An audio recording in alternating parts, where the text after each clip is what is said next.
Hello! If you have just been watching this week's 5 to Thrive, I do apologise. For some reason, my phone completely kicked me out of Facebook. So, welcome. And this week's 5 to Thrive is all about 3 ways to lower anxiety and manage your emotions.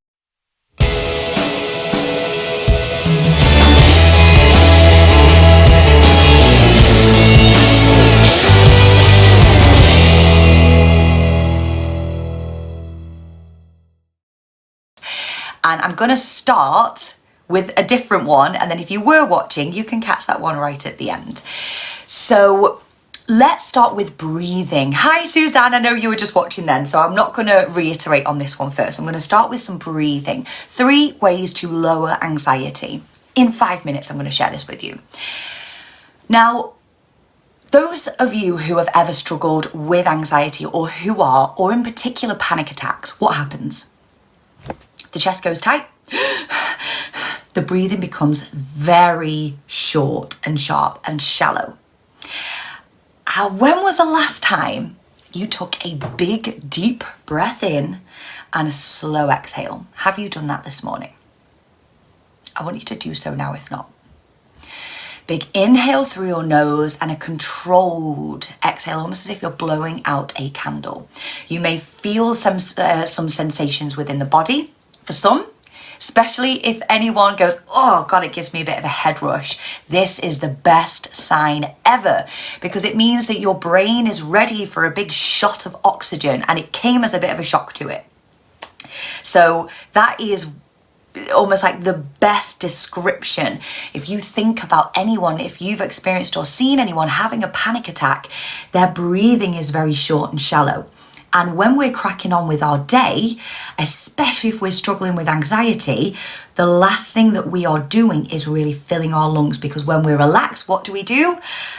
How many times have you been on a beach when you've just done a big sigh, or maybe you're just chilling in the back garden, or it's Friday night, you're ready for the weekend, you're like, it's a very natural response to do is to take a big deep breath and sigh, and it actually helps to relax your nervous system.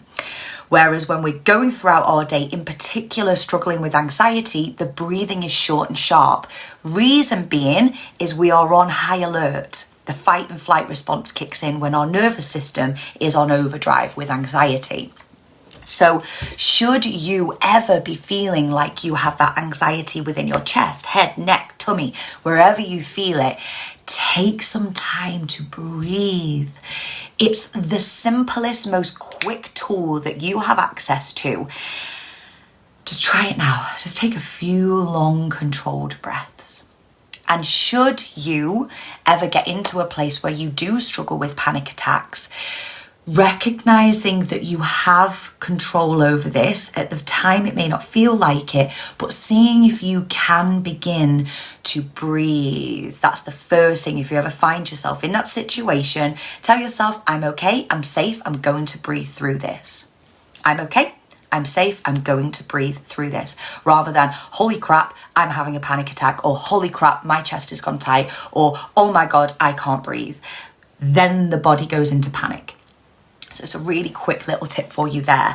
Number 2, if you are struggling with anxiety, this is one of the first things that I check in with clients, is what is your caffeine intake? Caffeine and nicotine.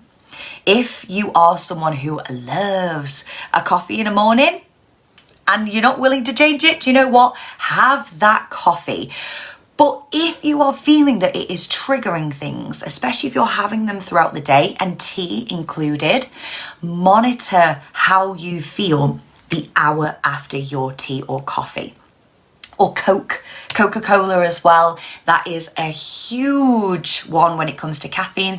Goes underneath the radar. Lots of people don't recognize that as a caffeine fueled drink.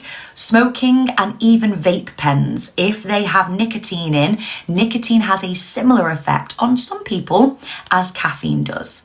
That's why you may hear someone that say hasn't had a cigarette, it's like, whoa, I'm having a nicky rush. That is the body going, and the brain is lighting up. And that can, for some people, cause anxiety and trigger anxiety. So I would recommend trialing for a week, see how you go, just to begin with, and you're not putting loads of pressure on yourself.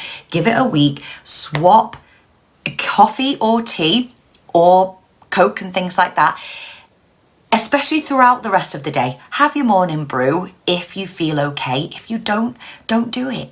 This is about you taking responsibility, but that is one of the quickest ways in which, if you do struggle with that, which you can change it. And actually, a little quick tip on this one is caffeine dehydrates the body. For every 1 cup, I've got my empty smoothie cup here, for every 1 cup of tea or coffee that you have, that removes that amount of fluid from your body.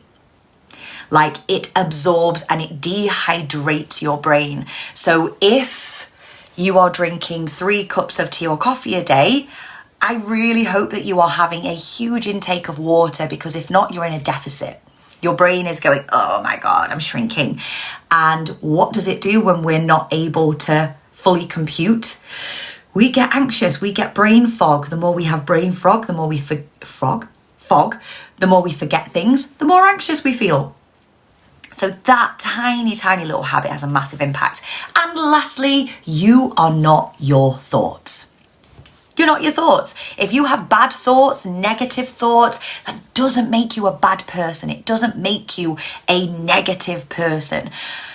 Know that at any time, you can choose a better feel-good thought, but it takes awareness. And it takes what I do a lot of work around, which is emotional intelligence. Emotional intelligence, one of the key pointers to it is self-awareness, recognizing and being able to monitor what feels good, what doesn't. How are you going to respond to something? How are you going to react to something?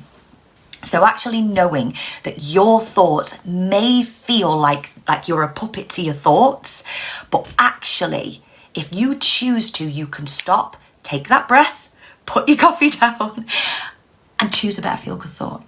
Just know that it hasn't got to rule you. You do have a choice in those thoughts. And that takes practice. Absolutely, that takes practice. This is where I'm a big advocate for the band.